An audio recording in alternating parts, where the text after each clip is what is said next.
Hello guys, this is blogger Farhan. আজকে আপনাদেরকে দেখাবো কিভাবে আঙ্কুর ফল চাষ করা হয়। আঙ্কুর ফল চাষের জন্য প্রথমে উপযুক্ত জমি বা টব নির্বাচন করবেন, যেখানে ভালো জল নিষ্কাশন ব্যবস্থা আছে এবং মাটির পিএইচ মাত্রা 5.5 থেকে 7.0। এরপর জৈব সার মেশানো মাটি প্রস্তুত করে 6 থেকে 8 ফুট দূরত্বে চারা রোপণ করুন।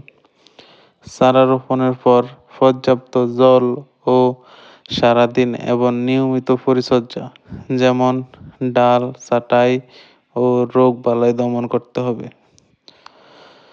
প্রথমে বলবো জমি নির্বাচন ও প্রস্তুতি। মাটি বেলে ও দোআঁশ বা হালকা দোআঁশ মাটি আঙ্কুর চাষের জন্য ভালো।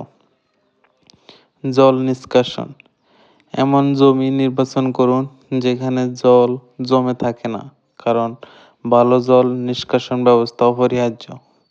পিএইচ মাত্রা, মাটির পিএইচ মাত্রা 5.5 থেকে 7.0 এর মধ্যে থাকা ভালো। প্রস্তুতি, 1.5 থেকে 2 ফুট গভীর করে মাটি খুঁড়ে জৈব সার মিশিয়ে জমি বা টব প্রস্তুত করুন। চারা রোপণ কিভাবে করবেন? সাধারণত মার্চ এপ্রিল মাসে চারা রোপণের উপযুক্ত সময়। গাছের মধ্যে 6 থেকে 8 ফুট দূরত্ব বজায় রাখুন। চারা রোপণের পর প্রথম পর্যায়ে 2টি সর্বনিম্ন পাতার কুঁড়ি পর্যন্ত ছাঁটাই করুন। পরিচর্যা, কিভাবে পরিচর্যা করবেন? পর্যাপ্ত বৃষ্টি না হলে নিয়মিত জল দিন। সপ্তাহে অন্তত 1 ইঞ্চি জল দেওয়ার ব্যবস্থা করুন।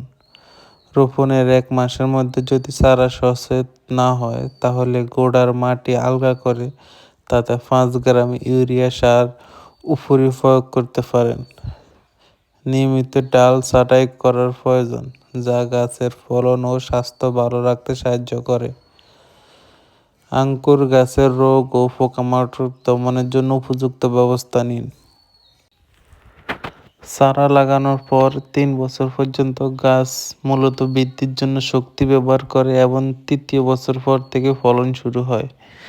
এপ্রিল মে মাসে ফুল আসে এবং আগস্ট মাস থেকে ফল প্রাকৃতিক শুরু করে। ফল সম্পূর্ণভাবে পরিপক্ক হয়ে গেলে তখনই সংরক্ষণ করতে হবে। এই ছিল আঙ্কুর কিভাবে চাষ করবেন। আমার পাশে থাকুন, চ্যানেল সাবস্ক্রাইব করুন। ধন্যবাদ।